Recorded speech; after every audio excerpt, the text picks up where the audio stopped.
अनेक भाविकांचे श्रद्धास्थान असलेल्या दत्तगुरूंचे आजोळ श्री क्षेत्र करंजी या ठिकाणी दत्त जयंतीचं औचित्य साधत सुरेल सुमधुर आवाजातील भजनांमधून टाळ मृदुंगांचा गजर करत टाळ्यांच्या स्वरूपातील प्रतिसादामधून श्री दत्तगुरूंना वंदन करण्यात आलं।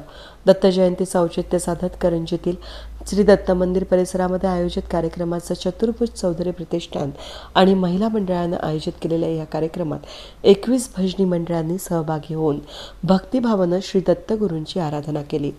करंजी येथील श्री दत्तगुरू संस्थान आणि नाशिक या ठिकाणी हा कार्यक्रम पार पडला। सुरुवातीला ढोल ताशांच्या गजरामध्ये टाळ मृदुंगांचा गजर करत दत्तगुरूंच्या पादुकांची पालखीमधून भव्य मिरवणूक नाचत गात काढण्यात आली।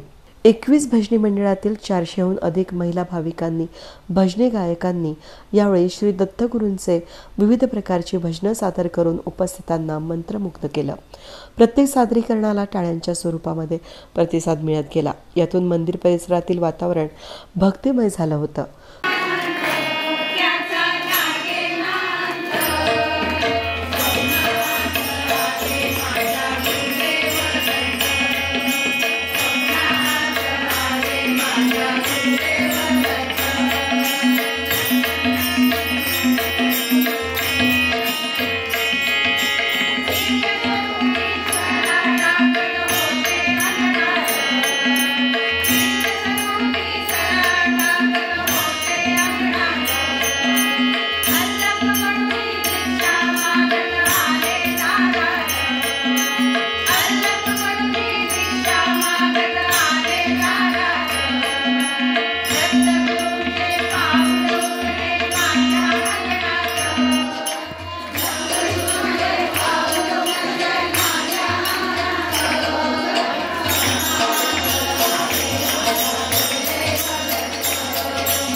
स्वागत आणि प्रास्ताविक समन्वयक जितेंद्र येवले, योगेश कासार यांनी केलं।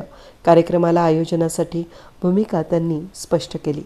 यावेळी प्रतिष्ठानचे अध्यक्ष तृप्तीदा काटकर यांनी सांगितलं की प्रतिष्ठानच्या माध्यमातून हा दुसरा कार्यक्रम भव्य दिव्य स्वरूपात साजरा होतोय। येणाऱ्या काळातील सर्वांच्या सहकार्याने महिलांसाठी वेगवेगळे सामाजिक उपक्रम राबवण्यात येणार असल्याचं त्यांनी यावेळी सांगितलं। संगीता वेटणे, पद्मिनी काळे, वैशाली पिंगळे, शीला राजपूत, कमला पाणेर, उज्ज्वला वाणी, उषा येवला, अपर्णा कुलकर्णी तसंच चौधरी प्रतिष्ठानच्या आणि लोकज्योती महिला मंडळाच्या सर्व पदाधिकारी, सौरभ वेडणे यांच्या सहकाऱ्यांनी यावेळी विशेष परिश्रम घेतले। वेद न्यूज ब्युरो, नाशिक।